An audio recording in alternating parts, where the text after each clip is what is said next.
It's just like saying something like you're about to get assaulted by a pineapple or a cucumber, and you pick the pineapple, and you're like, "That's the better of two evils," and everybody's like, "No, it's not." Next comic, give it loud everybody for Anthony Eugenio. We're gonna have our next comic. Very funny. Wayne Russell, everybody. Welcome to the Open Mic Pain with Anthony and Wayne podcast.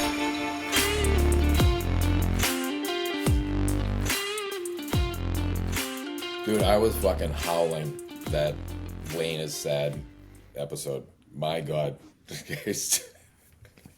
I was listening to it and I could picture it like if it was in real life. Oh, his Margaritaville bum. You were laughing and called him a stupid bitch. Oh yeah, that was last episode. Oh my god, yeah, yeah. He just like the story that he told was that Tony V Yeah. It was so great. is so good that Tony V said thank you to him when he shook his hand on stage, and he was like, he didn't have to do that. I was driving, right? And as he said that, I audibly went, dude, no. Don't say that. Don't say that. And then just, oh my God. That's okay. He's got the innocence that I wish that we could have, but we just don't have it anymore. Just time is taking it from But us. it's so, like, he does not scream confidence at all. But to be like, yeah, I'm awesome. Tony V talked to me. Well, I've been listening to the Wayne is Sad episode, the one a couple before that, the actual one, you dumb piece of shit, and he's the saddest he's ever been. I tell him he rides that wave of incredible emotion between he's the worst comedian in the world and the best comedian in the world. Yeah, He that's gets- it's so. It's like he chooses to be bipolar. yeah, and he's not here because he's sick. This is the first episode Wayne's not going to be on, and man, we're gonna teachers not in the building, so we're gonna be talking about all kinds of shit. First of all, this episode is dedicated to somebody. Why don't you talk about that a little bit more? Austin LeClaire, a comic that we met at. I think I met him the same night you did at Off Cabot. He had muscular dystrophy, Duchenne.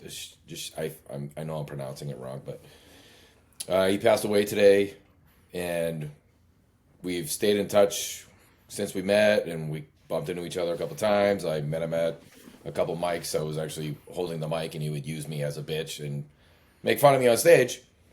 Yeah, he passed away today. It really sucks. I definitely it hit me pretty decent considering how much I got to hang out with him. Yeah, pretty sad to hear, but I don't know. It's good memories with him. The world lost a funny one, that's for sure. Holy shit, that little bastard was so funny. Yeah. He would you said my favorite joke of his, which was he looked at a table of ladies and he was like, just because I'm in this chair doesn't mean I can't fuck. Like that kid was just such a beast. Well, every time we think of him, at least me, I'm gonna laugh my ass off because that kid was hilarious. Sucks gone too early. But yeah, we move on in the world of open mic pain in his honor now. This episode's dedicated to that hilarious motherfucker, the true Wheels. He's the best one. We've met lots of Wheels in the game. He's the best Wheels in the game. He thought of jokes about himself that even I couldn't have come up with. It was great. I love shitting on people, but It's just the best. Because if you're around someone that has a disease like that, it's a sad fucking thing, but to have somebody to have the gift to bring levity to it by self-deprecation, very rare to get that. And yeah, that's crazy. So it sucks. you could always sense too. Sorry to cut you off, but he'd be telling a joke, and you could feel the crowd like, we're like, this can't be funny. And then you could always hear they would laugh, but they also were like they were laughing because they felt guilty. And because it was funny. Yeah. Oh shit. Yeah, he was one that I was like, man, if somebody walks in from a famous comedian and sees this kid's famous immediately. Yeah. He's on with those jokes. He's out in the wild. But yeah, so Wayne sick, not dead. So we got Wayne still, so that's good. Yeah, Yeah. See, the energy of the whole podcast dropped when I said that. No, I will say that I posted that about Austin on on one of the Boston comedians Facebook pages, and so far it's gotten the most likes I've ever had on Facebook from a comment. So that's pretty good. Wow. Yeah, Jesus. exposure.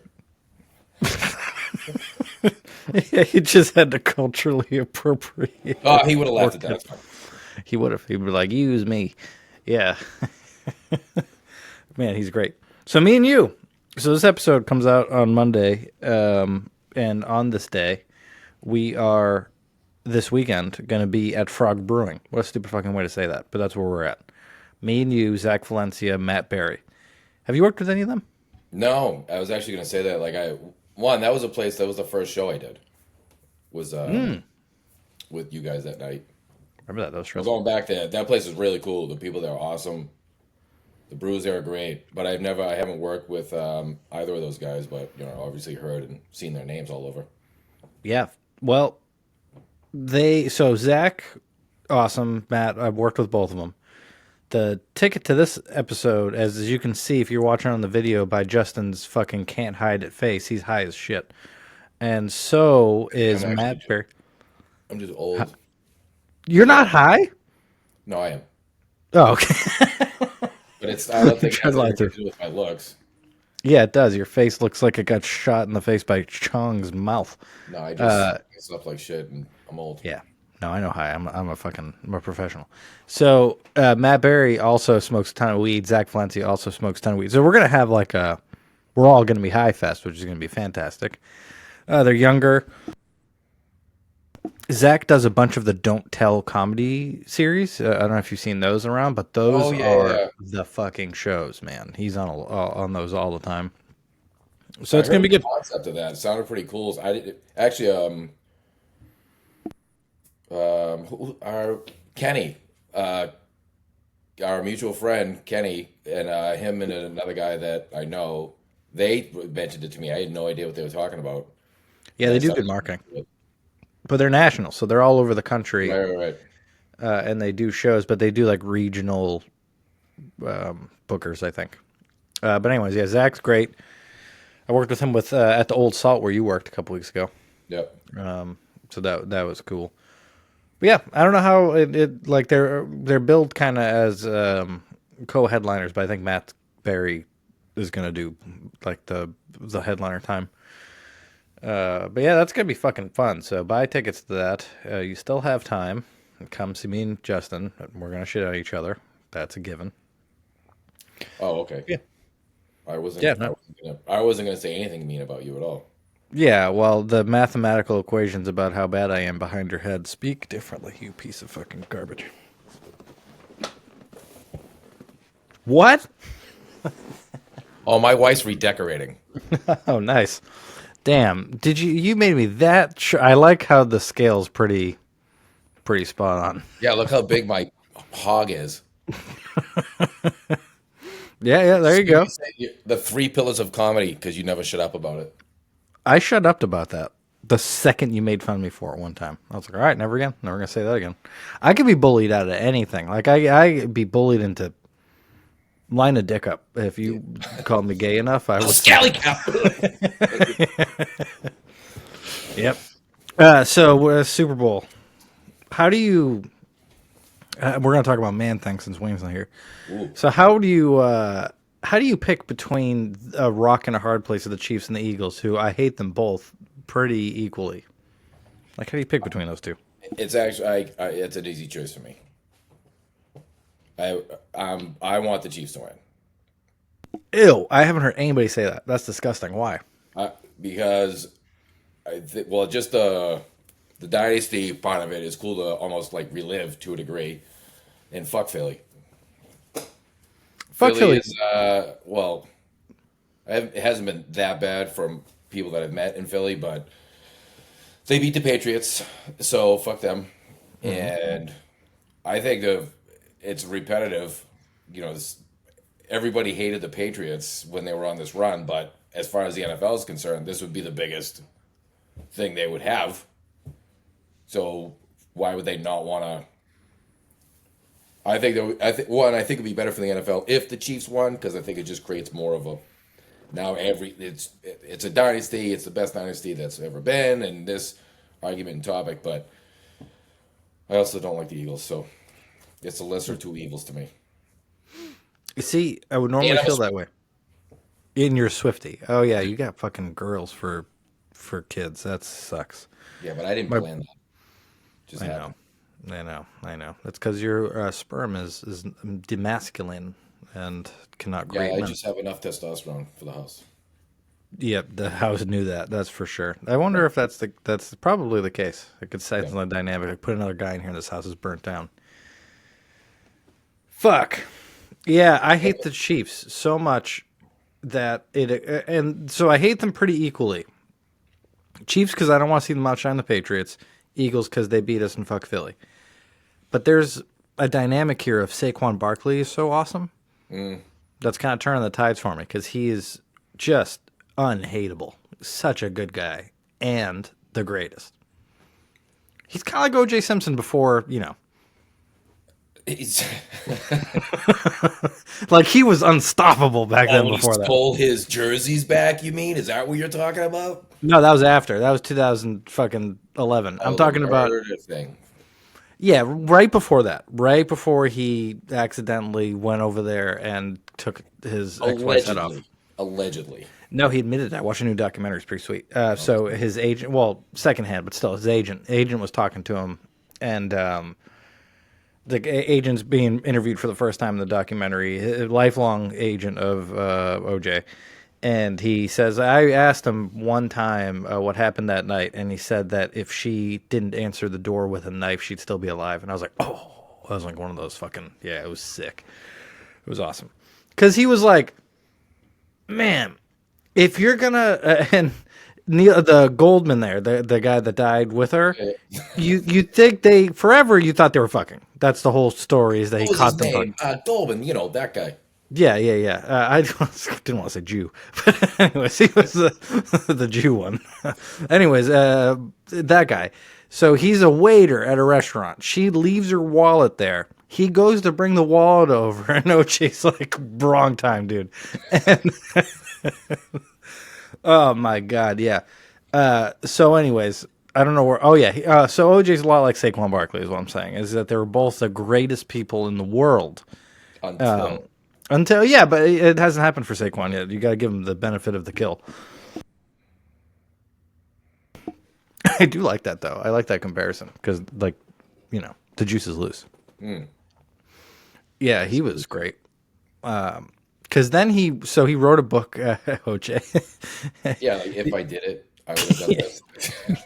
I think he wrote how he did it. Yeah. I remember like that came out and I was like, this is the way I thought it was going to go. But plans change.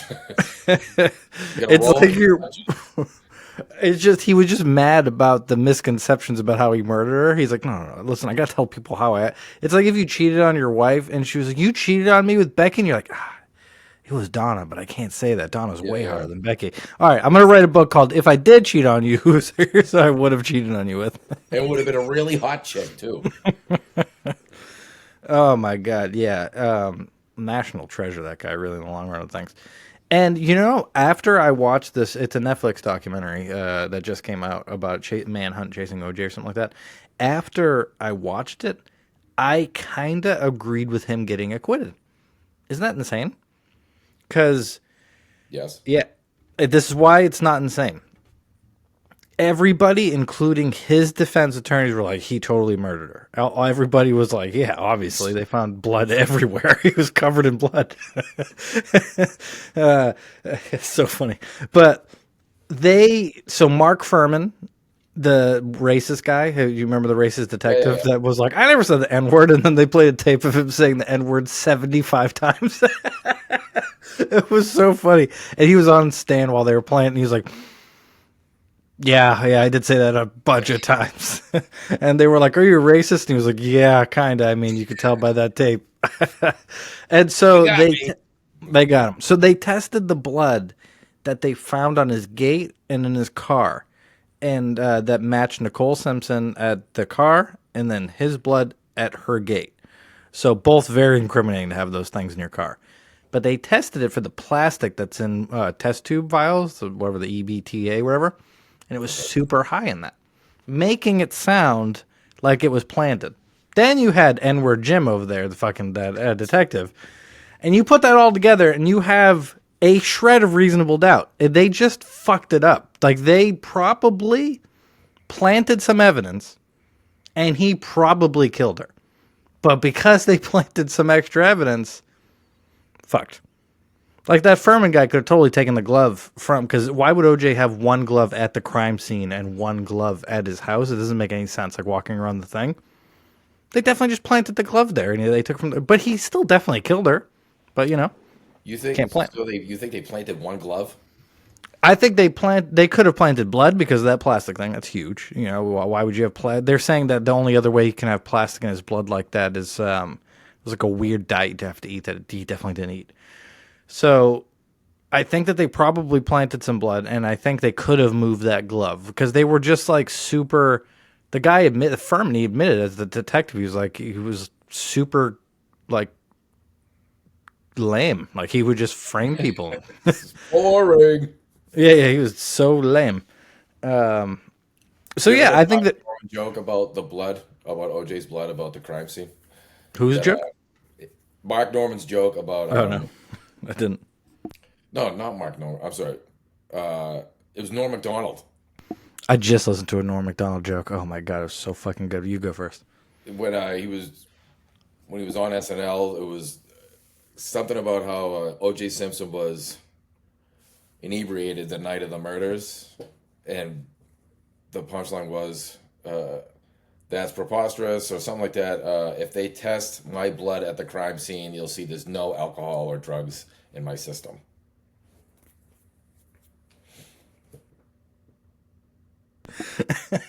Do you know the story behind Norm's whole OJ fiasco at SNL?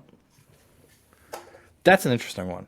Yeah, wasn't it OJ's attorney was friends with NBC CEO or something like that? Yeah, and he was like, "Tell him to stop OJ joking." Yeah.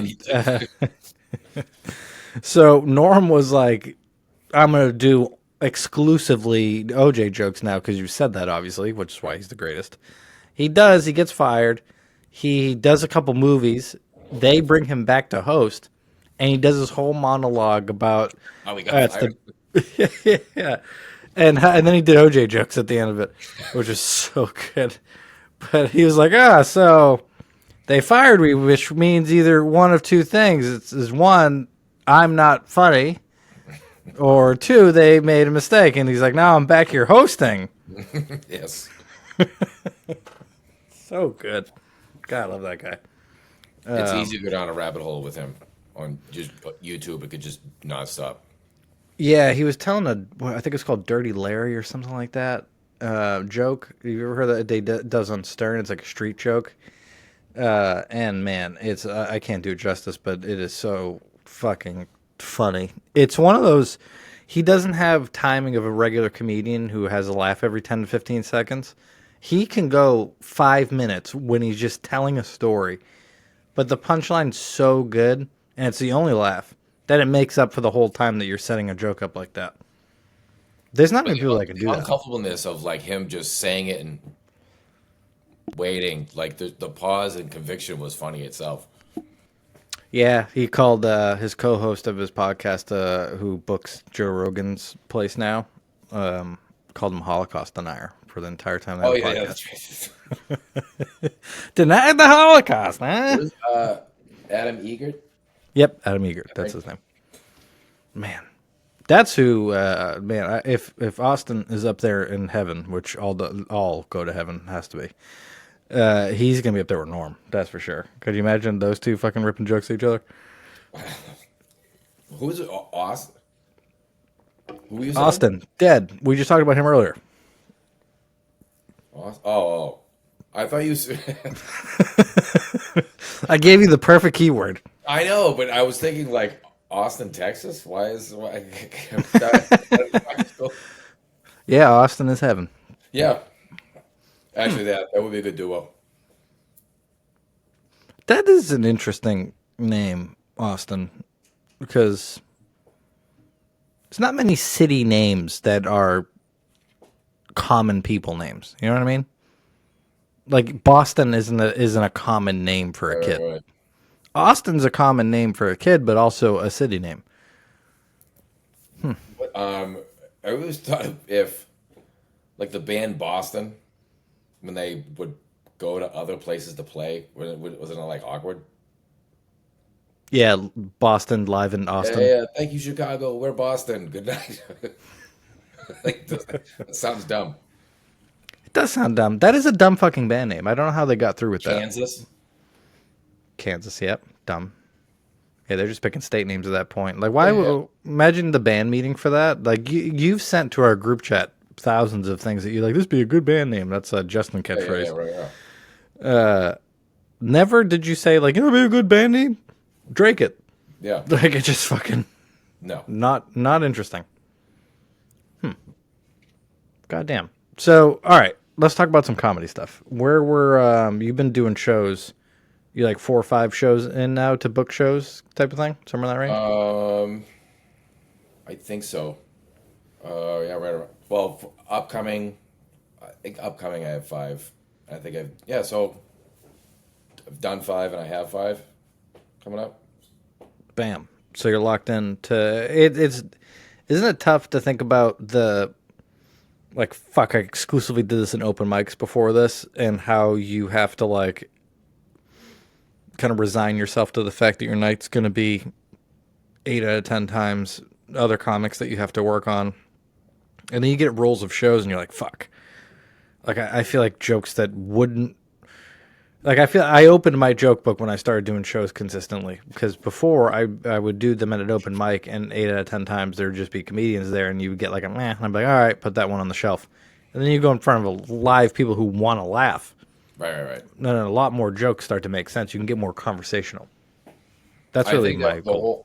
the whole open mic phase, I think, I imagine most people do it, is you try to be funny instead of like making yourself a better comedian, like with material writing, keeping like discipline with keeping it tight, your character, like stuff like that. But I think for me anyways, it was like, all right, my goal is to make everyone laugh. That means I'm good. But it wasn't like I didn't approach it for a while till, oh, I have to do it this way or change this. Or even like figure out, like, I still don't even know how I write or, so much of a character. There's an idea of it, but I don't know. I don't think anybody actually knows, like, what works. It's just like, this is so far what I found best. Yeah, I think eventually what the character, to me at least so far, that I figured that what your character, when it hits, is like you write enough material where you can write a joke and go, that will fit or that won't fit with the majority, like not just the premises, but the whole theme of how you talk. And you go, yeah, it's not me. I don't talk like that.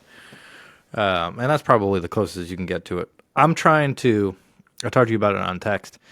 I had not an epiphany, but I was listening because that's a lame thing to fucking say.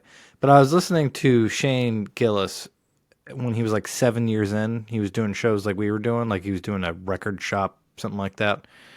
And he did a joke in the beginning that was just basically about how everybody who shops at a record store is a pussy, and he beat the fuck out of them. Yeah. And he was just like, it was topical about the place. And he's like, oh, I followed you all the way here from grade school to bully you, just shitting on them, all that. And then he transitions into how, which is completely, now he's into material, a joke about how when he fights, he just looks like a big, dumb special needs guy fighting, and he cries. Then that's the whole bit. But he so seamlessly went into the material that it felt like he was still shitting on them while he was doing it. He made it like perfect crowd work in the beginning, mentioned the person who ran the place and said he was going to kick his ass too. It was hilarious. And then got into a joke. When I tell jokes or I'm talking to the crowd in the beginning, I feel like you could tell immediately, like, I'm going into jokes now, and I get into joke mode. And it's a change. I have to meld it together. I know what you're saying. I was talking to Mike about it. trying to do something early on, like something common, like The Room, something like a holiday, like something recent. Although I say that, but when we were at Nick's and I tried to do something about Christmas related, and it shit the bed, and then I forgot everything that I know, including my name, and then I was fumbling through my set and kind of staggered through it, and wanted to drive off a cliff on the way home, but I decided not to. That was a fun one. Yeah, we did Nick's, and Mike afterwards. Mike Katrobas, he saw your set, and I was talking to him about it. He's like, he's funny. Yeah, he's like, he does. He's like, I don't think he knows how he gets to his punchlines even, because he would seem like he was say the punchline, get a laugh, and be like, what did I say to get to that? He's like, but they're good punchlines. Yeah. But that was I was talking to him. I'm like, he's like, you just seem like you were like you didn't know how to get to your punchline. I was like, Mike, I didn't. I was lost. I was surviving up there, going like, okay, what's the? I forgot jokes. I mixed up the order. So that was. I think the only saving grace was Matt. Actually, was like, hey, can you do this date? I was, oh yeah, you want me back? Okay, cool. Oh yeah, definitely. Well, you did a lot better than you thought you did, which is the good way to be. That Wayne, that's how you need to be, Wayne. Even when you're reasonably good, you should hate yourself. That's what comedy's about. But yeah, that was hilarious. But I think you're going to eventually do that comfortably. I'm now in a if I really I don't want to say don't give a shit about the shows because I give a shit about them. But what I mean is it's not super important that I do perfect. I'm so much looser now that I decision tree my set. So I'll like start off with a joke, and if it goes well, I'm like, all right, they can handle darker, I'll go darker. If they can't, if I get a little pushback, I'll go lighter. And I've been doing that and not knowing what jokes I'm going to do and just pulling them out. And it's been going really good. But something I did realize is I am certainly going to tell a joke twice. It's going to happen. There's no way doing this. I am going to tell a joke twice because I don't know which, by the middle of it, I'm like, what have I said already? There was a second at next where I'm like, wait, did I already do this? Like, oh my, that was bad, and I didn't feel that. I didn't feel like nervous. I just stepped on my own dick and then I don't know, kept my head above water for 8 minutes. No, you can like reset somebody on stage forever. I don't know when it's going to stop happening to me too, but you can reset us where you scramble our brains by doing something out of the norm. Like if a crowd work, like if a person heckles, it could take me completely out of it. I'm like, oh, where am I? What am I? All that stuff. Where you see like Steve Bjork or some shit like that, who can't be rattled on stage. It's definitely a time thing because you can tell with him, like you're never gonna have him yell at him, do whatever. He's gonna know where he was on his set and be able to get into it. I feel like that's we're in the tunnel. Too much shit going around. Yeah, man, fuck. Mike Smith's awesome. I didn't put enough work in. I think after next I realized of like trying to be funny. I wasn't committing as much time to like making it better. It was like, oh, I'm just gonna do this. Like I didn't like to write a script, or like in my head I have to say these words. But if I write it out, rehearse it, go over it, then it's more of a safety net to me. It's not so much like I don't want to go word for word, so I forget stuff. But if I write it down, write it out, or I said this too many times, or I don't know, I stumbled, or there's a big gap between a joke or something like that, I can look at it and go, all right, I got to, change this. That's true. It's a super fine fucking line too, because it's like if you write out, rehearse your set, it can sound fucking rehearsed. You can sound like you get a cadence of a jokey cadence, like and it just goes that same way. And it happens because you're saying the same words all the time. But there's a level, because I'm trying to be more off the cuff, where I say, if the last like 10 sets I've done, even if I've done the same jokes, I've like said the setup differently, or I've just tried it differently because I'm trying to be more in the moment. But you could say like, fuck, 1,000 more percent times by that. Way too much of that. Yeah. So the key is to try, if you can get those out and still sound on the cuff, that's a comedian. That's really the years of time that we're doing for this for.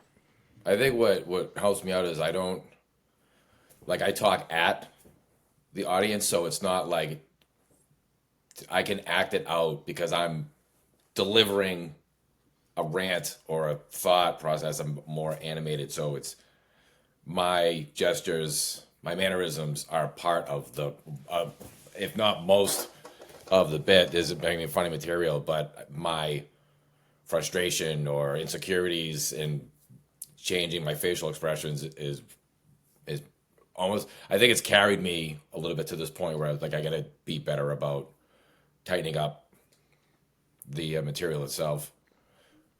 Yeah, It just you really just gotta. time to rehearse.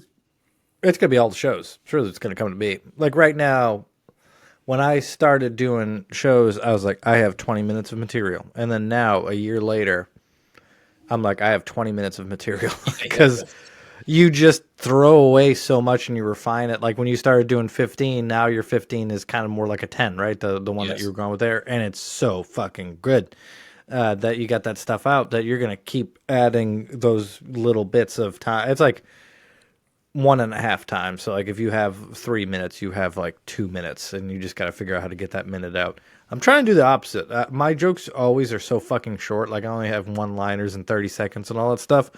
I'm trying to make them longer to make it more conversational. Like there are points where I'm like, my dad immigrated here from Portugal, and I go right into the like we were watching TV together, and I'm like, well, why is the line he immigrated here from Portugal? Why don't I describe where he came from in Portugal and just make it funny Oh that yeah, I'm yeah. describing something? Right, right, right. Because my motto for writing jokes is how short can I make the setup before I can get to this punchline, which is the end of the joke? How do I get there short as possible? Where I think if I told a story and I just made every line have its own joke in it somewhere, just a funny thing to it, then it's probably going to connect better and come off funnier. Because people don't give a shit about it if it's like rhythm and flow. They care about it being fucking funny. That's really what it comes down to. I don't remember where I saw this, but there was something. The comparison, something dumb like I was on the bus. I was on the bus the other day, and I went to this place. Now the joke has nothing to do with the bus, but now the bus, you can describe the bus, you can talk about the people on the typical people there, gum under the seat. You can use all that stuff, and it has nothing to do with the actual material. It's just there's something funny about a bus that you can do as long as, but you also don't want to. I know what you're saying. Like I was like, oh, I got to condense, but then within the condense, you could go. There's something in this word or this sound or even And changing a word just one instead of like trouble, like anarchy. Like that's way funnier than something yeah, like that is to work on. and I think it matters to the type of set you're doing. So if you're doing a 5 to 7 to 10 minute set, everything I just said I don't agree with because I think you should take out everything and just get to the fucking jokes and be like bam, bam, bam, bam, and hit them. But I think there's like in the 15 to 25 mark, the true opener to feature side. I think you can get way more relaxed and have much longer setups because your delivery is more laid back and relaxed. Like I really think I feel that like I take more sips of water, I walk slower. I'm not like when I do that, and I think it works a lot better. It just falls into the not character, but the energy of the room that you'll have if you're in the middle of the set like that. I think that because of say like doing 5 minutes is beneath me or something, but because I think I've improved that it takes me as my character improved, as my writing improved, and it goes on. Now I need to set up my character more. So like if 10 minutes is all right, at the end of 10 minutes you go, I know who that like stereotypical or like describing me, be accurate with it. Where the next 10 minutes would be you know the personality that's following these jokes now. Like the table's been set, you know who I am. Now I can go more with it. But yeah, it's still the 10 minutes of being quicker is I'd like to be more like conversational and stuff, but doing it this way to get back to 10 minutes, maybe like I have to tighten it up anyways.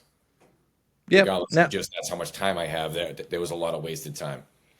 and if you bomb a joke in 10 minutes, you can lose them forever because it's so hard to get some. It takes time to get people back. So if you bomb and you're 6 minutes in, you're like, well, fuck, they could ruin the last 4 minutes of your shit.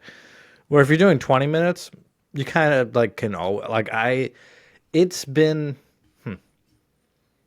I almost want to say never. There's definitely been some times, but it's been almost never that I've seen someone doing over 25 minutes and not fuck up one joke, like not bomb a joke. Right. You just bombed. It happens. A joke doesn't work, but it's just you have so much time to get them back. That's the more relaxed nature of it. You never feel like when someone sees that you look nervous and scared, your shit's over. And in 10 minutes, like if it goes bad, it goes bad. That's about as bad as it gets. But If a joke doesn't land, I find that hilarious. Yeah, I'll go on a tangent and just like bring it out. Either like I'll apologize, like my bad, like I thought everybody thought this way, or I'd be mad at them. Like, man, you guys, when I rehearsed this, you guys laughed way more than this. yeah, I did Hopkinton Center for the Arts. Awesome fucking show. Holy shit. It was like a theater type of thing with Mike Donovan, legend. That guy's awesome. I've met him. And you haven't met Mike? Yeah, he's wrote like 600 books or some shit like that. Insanity. Like, and not even about all comedy. Like a lot. Like he's like, oh, right now I'm into like contemporary French politics. I think he said something literally like that. And the guy who's featuring Tony Machado, you know him, right? Yep. He, I think it's Mosquito, actually. He said, I don't know. He was at the Berlin mic that I hosted. He was there, and I think I asked him the same thing. Like I know I'm gonna fuck this up, but I think it's a hard said C. it right afterwards. But I don't remember how I said it. Yeah, I don't either. But anyway, he's a writer too. And he's been in the game a long time, by the way. I didn't know that, but he's been in the game a long time. He's a writer. So, man, did I feel like a fucking dumbass opening for those two because they're like both smart dudes, and I'm a fucking idiot on stage. I don't remember where I was going with this. Oh yeah, I bombed a joke, and and I was like, man, you guys unanimously decided that wasn't funny. Like, there's 150 people here. Way to come together, guys. See, everybody thinks this country is in shambles. Look at all of you agreed on one thing. That was the energy, and it fucking worked. They came right back. It was awesome. I like to put, if I'm doing 20 minutes, I have to decide halfway through if I'm going to do butthole jokes or if I'm going to round it out with other jokes. So how I decide that is in the middle, I'll throw my joke tardy in there. Have you ever done tardy in front of you? Yeah. Yeah. So that joke there, if they like that, they're in for the ride. Then you could do anything. They're there to hear silly jokes. But sometimes, like if there's an old crowd and I do that joke, they're like, "What?" And I know like they need cerebral shit. They need like the old people. No, I don't want to call old people shit, but just shit that is like just a joke. My whale jokes where my wife calls me a sloth. Shit like that. Like the old people are all down for that. But if I want to talk about like a prostitute coming on my tits, which is one of my favorites, jokes that I have, that one I need a little bit more leeway from the people. But I still break that motherfucker up. I can't say that I've shifted. What I want to be now that I'm putting more time into getting my set in my head more of like I don't have to think about it. I could just go through it. That I can divert this joke about, for whatever reason, this joke about my wife is working. Well, I have a whole bunch of wife jokes. Watch this, and then I can keep going with it a little bit longer and then come back in. And I think that was the problem of trying to memorize stuff word for word. Because if I wanted to go out, I didn't know how to get back in. But I think cutting it up, refining it and making it much smaller is way easier to write it out and know word for word, because then it's just conversation. I think the other thing too that helps is that I'm more conversing the way that I tell jokes. It's always like, you know what I'm saying? Or it's... And I think you're going to find too, because you're going to do, like right now, you're doing guest spots, which are normally in the middle of lineups and stuff like that.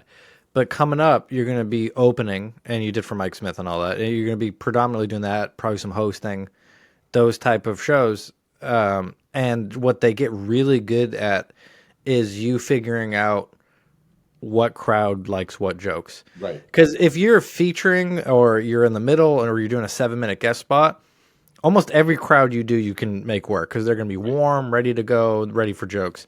But when you're one of the first people up there, there's like, you have to win them over first because they're not used to hearing jokes. So there are certain crowds that are going to be won over, right? Like for me, right now, how I have my set up is because I've done 1,000 shows with Mike this year. They're mostly older skewing people. And I figured how to make a set that I'm like, these older skewing people will kind of like this. But I did a couple younger people shows, Cambridge, Nick's Comedy Stop, all that stuff. And doing the set the same way, I'm like, it's not set up for these people. So I did a one in Headliners, and it was a young skewing show. And I was like, I've been afraid to do my prostitute and Lawrence joke. Maybe it's this type of crowd that's going to handle that. And it was the biggest laugh I got the whole fucking night was on that joke. So I decided, like, younger crowds, I'm not going to talk about my kids predominantly for the first 5 minutes or my family or any of that. I'm going to be really surreal and a little weird because I think that's the type that are going to like that. So you're going to see that too. You're going to do your material and you're going to do it one way, I imagine, one order and one precision. You're like, this works for the older people. They really did not like when I started off with the suicide bit or something like that.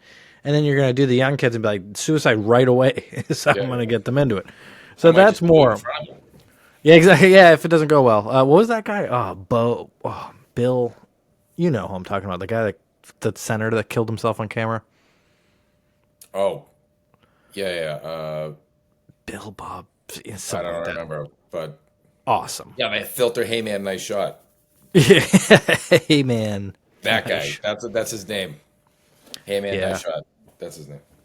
Got him. Yeah, they did good. And so this is another thing, too, about fat on a joke that could be good that you would normally take out. So I was listening to Louis tell a bit about the new, this bit. It's about he moved into a really nice building and a guy didn't believe that he lived there. Oh, yeah. And he got to like tell him that. So that joke, if you said, Louis, what is that joke about? He would say, I went into a new building. I look like shit. So it was really funny to confront a guy who didn't think I belonged there. But there's a whole story about a little lady and a dog who lives in this building, and the lady's so impossibly old, and the dog looks older than she does. Right. And that's a tangent that he goes on randomly because he says, and this lady is walking her dog by, and she lives in my building. She's so impossibly old. All of that. I think it goes back to there's a fountain, and they're pissing all over the place to cherubs in his face. Yeah.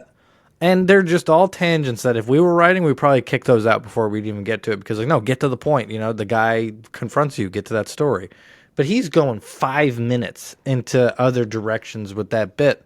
That's just silliness. And, that's that's masterful work. Like, I feel like that's what we should be trying to put more of into it. His deer joke of just... how he'll set up a joke. He'll just say something small like, I had to go to Walgreens because my wife said I have to go to Walgreens. So then he goes on about deer for like 6 minutes. So I got to Walgreens, and you totally forgot that Walgreens was even a part of this. He was just talking about deer for 6 minutes. And then that alone is funny. Like, oh yeah, that's right, Walgreens. And he called. Listen. Wayne said.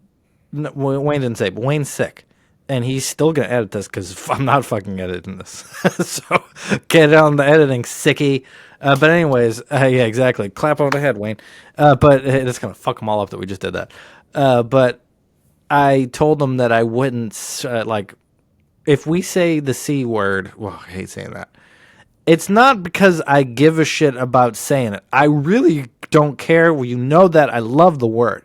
But they shadow ban us on YouTube when we say it. They just take it off of the thing. So Wayne's been bleeping him, and I'm like, I'm not going to make you bleep shit today. Because I feel bad. But man, Louis in that joke when he calls the deer an effing N-word C deer. Yeah. It's just, man. You can't do that anymore. How do you practice that type of joke today, right? So let's say you go to open mic. Whoa. What the hell was that? You sound like you had a seizure. Yeah, I was just telling Wayne that we didn't weren't gonna make him edit a bunch, and then I just fucked up the sound. So sorry. So yeah. Well, anyways, I think we're getting to the end of wrapping this thing up as I fucked the sound of that. Anyways, so Talk about bombing. yeah, we were talking about bombing. I just bombed this fucking podcast. What else is up, motherfuckers? So what shows you got coming up? You said you got a couple besides Frog, which we're together in Swansea, New Hampshire. You should go fucking see if you can. What else you got? There's Winthrop Elks and Winthrop Elks on March. I think that's March 14th. Then I'm hosting at Wicked Funny in North Andover on March 29th. That's cool. Yeah, and I didn't even. I kind of just. I think he just asked me, "Hey, can you do this date?" Yeah. Well, he was like, "All right. Well, you're hosting." Oh, all right. Bam. Yeah, he gives Chris is awesome about giving cool side gigs after you work with him too. Like, man, I don't know if I talked about this on the last one. I'm not going to go too far with it, but I did a private gig for Chris for a bunch of firefighters. Did I tell you about this? No. It's the Boxford Fire Department. So they all are having a thing. And I don't really know what I'm getting into. So I show up to the thing. I get so high in the car. And because I don't know. I walk in and they're all wearing their fucking little hats. Like they're dressed up like with badges and police looking hats. And I was like, oh my God, what the fuck? I started freaking out, obviously. Because they were all in a fucking not dimly lit room. And I was opening for Ken Rogerson, and Chris was like, just do 3 to 5 minutes. They're going to be talking. Just get them to pay attention just before Ken gets up there. And I was like, got it. And I go up and I bomb my fucking face off. I go up and I tell them I'm high as hell, and the fire chief is sitting right in front of me, and he was like, no! He is so fucking bummed. But yeah, that wasn't fun. But yeah, that was worth doing, though. Got to learn that you would have done good at that, huh? I wonder, because Ken Rogerson was on Rescue Me. Yeah, but I'd just be telling stories about everything that they know. Anyways, I wouldn't even have to. It would just be material of just like, yeah, I did this too. They're weirdos, man. You know this. They're weird people. Like, I was setting up equipment, standing next to them, and just like their version of small talk is so intense. Yeah. Like, they were like, yeah, you know how fucking Tuesdays go. I was pulling a guy's heart out of his asshole, and I had to stitch it back into his face. And I was like, what the fuck? They say it just so nonchalantly. But yeah. The same thing with firefighters, and I think veterans, just the shit that they say to cope, I think they would make amazing comedians because they have no filter. They don't care what comes out. This is just the way we converse, and that's it. I know, yeah, maybe comedians, but horrible sense of humor of fucking to hear a joke. That's for sure. God, they did not know how to hear a joke. But yeah, that was fucking, so I hope you get to do that one next. That would be great, because I'm never going to do that one again. It was kind of cool, though. Are you and are we on the same date next? No, that's right. I think I'm April 18th. Yeah, I'm the 25th when I'm hosting it. Oh. Chris D is the headliner of mine, which is awesome. Never worked with him. Greg Howell is headlining. I haven't met him, but I've heard a ton about him. Yeah, I haven't worked with him either, but same idea. There's a couple, like Will Noonan, I'm working with like 3 times in the next 2 months. Never met him, but everybody talks about him. And Greg Howell, same idea. Never met him, talked to him. So gotta meet these motherfuckers. But you find out after doing like I've never worked with Ken Rogerson. God, do I love that guy. And I worked with him for the first time with Mike Smith at the Old Salt that you were at. And I have 4 gigs with him now that are just randomly, like, they just start popping up. Like, oh, that guy works with everybody. I do one show like 2 more come up out of it, or do 2 shows, you get 3 out of the 2, or something along those lines. Yep. Well, that's it. So we talked for an hour about bullshit and Patriots and things like that. I think that by talking about things that aren't specifically important to open mic comedians, that we broaden our scope now. Because anybody could hear you say that the Chiefs... you fucking want the Chiefs to win. You're a disgusting human No, I just being. don't want the Eagles to win. It's the lesser of 2 evils for me. Shut up. It's like saying... It's just like saying something like you're about to get assaulted by a pineapple or a cucumber, and you pick the pineapple, and you're like, "That's the better of 2 evils." And everybody's like, "No, it's not. Yeah, it's the pineapple's shorter, but it's spiky. The cucumber is like 18 inches, and that's gonna hurt.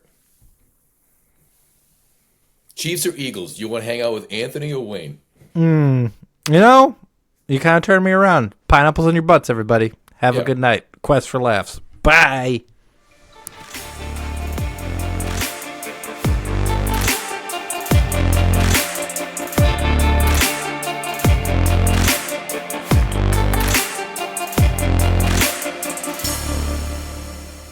Bam.